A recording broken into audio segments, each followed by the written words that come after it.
definitely put the work in. He looks very good. He's strong, he's fast. I mean, he's ready to go.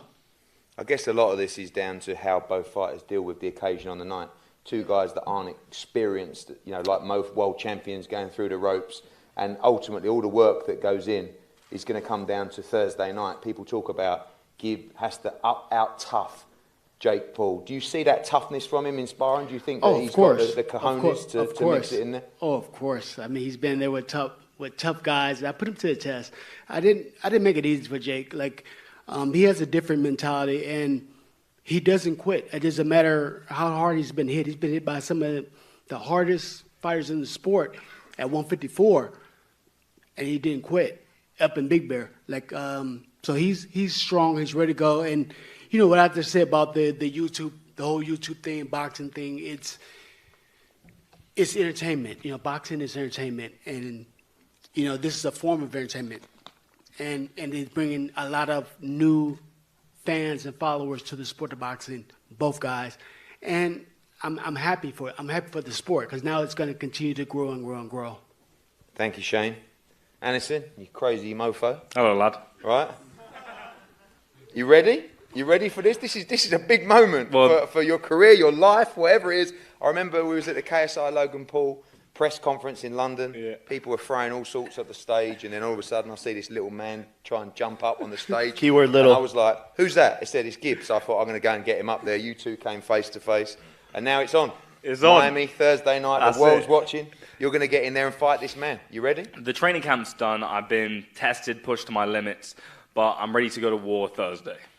And obviously, this experience for you, you have boxed before. We know you're 2-0 as a fighter. This is your first pro fight. Yes, sir.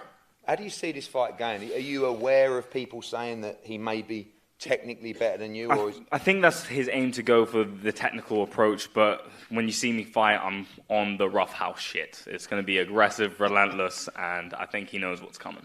I think what we saw with Logan Paul and KSI was just that two guys going into an arena who were out of their comfort zone. And once the bell went, everything kind of went out the window, and it was just about who wants it more, who's tougher, who's prepared to hang in there the most. Do you need to take him to the well on Thursday night? Do you need to take him to a bad place? Do you think he has quit in him? I think he's tried to select his opponents before, and this wasn't his ideal scenario for an occasion. I think he's been dreaming for bigger fights and even picking smaller opponents. So when he comes to fight me, it's definitely going to be a rough night. When we talk about the build-up to this fight, a lot of the build-up and the sort of point scoring is not about someone who's trained harder or who might be in better shape. It's more about the views and the numbers. And you've been very critical of Jake in that respect, saying that he's done, he's finished. For you, what does this moment mean for you as a YouTuber? Because Jake is a big name. He does have a huge following, but you've kind of come on the blind side here and could become a little bit of a sensation overnight. Of course, getting this was like, I finessed my way into it. I got it without his choice or being. But when it comes to... Wait, repeat the question again? Sorry, I forgot. Shit, my bad. Basically, do you think that he's finished? There's the risk to reward. Tell me about Jake Paul. You hear that laughter? That's what you're going to hear on the night. You hear that laughter? That's what you're going to hear on the night. I can't hear what you're saying. Tell me about Jake Paul in a YouTube world.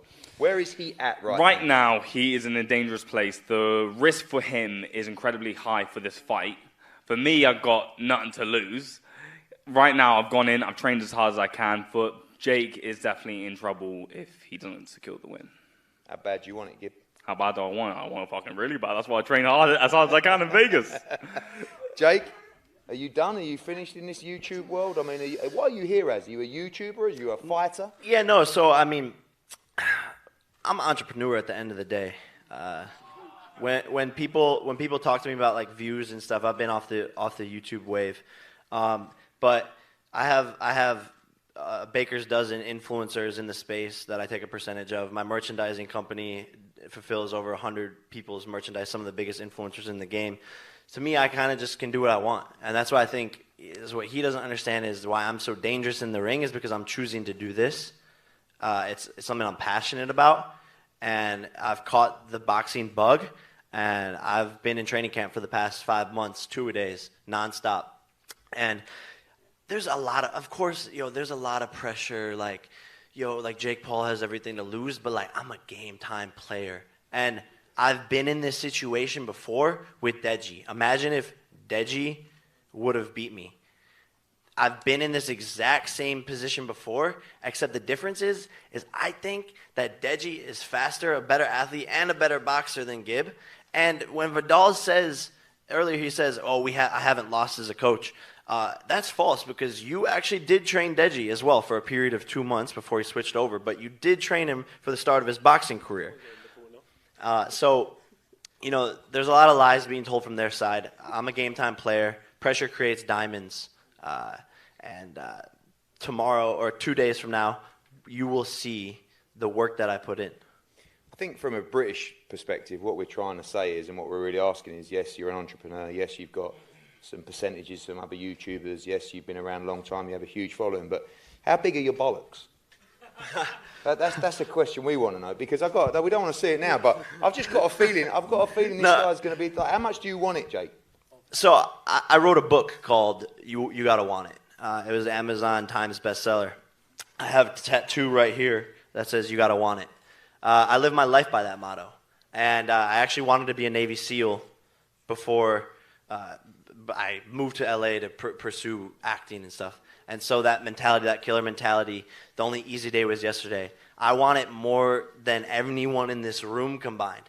There is nothing that this guy can do mentally. Like, he's talking about going to war. We can chop it up any single way, but the outcome will remain the same, and that is me winning. By knockout?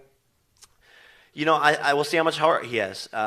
You know, I think a lot of all I keep on hearing is there's something about this kid, or he's tough, or he's crazy. So, you know, we'll see how far that takes him. I think it's only going 3 rounds. That my coach here thinks that as well.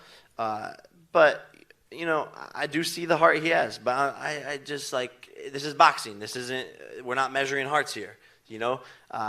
So, and I would go as far as to say that I have a bigger heart and I have more on the line. So I'm fighting in that ring